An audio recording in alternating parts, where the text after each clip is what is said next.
Hi, we are the EngiNerds, and this is our robot design presentation. So this year, we had to pick between Spike Prime or EV3. We chose Spike Prime because it's more reliable and accurate. So we tested this, as you can see on our chart. So it shows the accuracy on the bottom, and then the test that we did. So we distance test in inches, rotations, and degrees. And it shows how they were all really accurate. Well, on the EV3 one, it was not accurate, like whatsoever. It's like 50-50. So we improved our robot from last year by making a robot smaller because then it could fit through tight spaces and it could get to missions easier. We also decided to use smaller wheels because then if we move one rotation, then we don't go as far, which means our movements are more precise. Okay, so our robot has two large motors for the drivetrain. The drivetrain motors are the motors that make the robot move. We also have two auxiliary motors, one large and one medium, and those power most of the attachments. We have two color sensors, which are used for a few things during our runs. And in the back of our robot, we have idler/caster wheels, which aren't connected to any motor, but provide stability for our robot. We have 5 attachments: the sweeper, the cargo holder, the bear claw, the crane, and the lifter. All of them are active attachments, which need a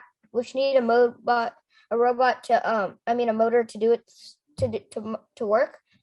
And one of them is a passive attachment, which is the cargo holder. The lifter, we have an alignment jig, which is just used to align our robot when we start the robot.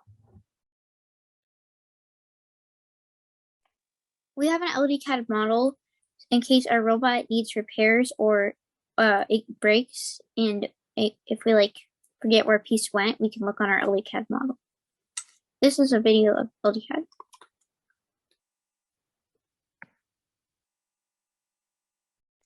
Now talking about programming, we use Spike Prime Classroom to program our robot, and we have 3 my blocks in our movement template. And those 3 my blocks are start up, turn right, and turn left. Start up just does some calculations so we can actually start up and start moving.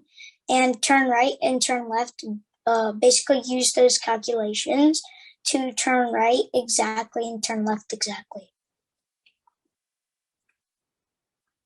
We also comment all of our program. As you can see, this is our example run to put 2 cargo containers at the crane bay.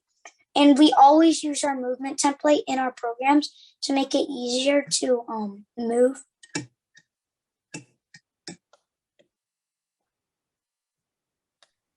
Our strategy. So our strategy is to do the least amount of runs, get the most points, use the least amount of attachments, and group of missions together. And this is our mission map of what missions go in each run.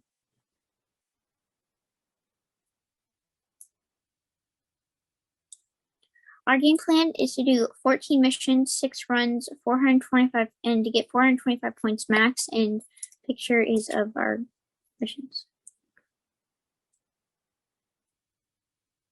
So challenges. We had the one challenge that we had this year was we couldn't download our code to the hub because it was acting up because our code was too big, so we just shortened it down, and that fixed the problem. Thank you, Judge.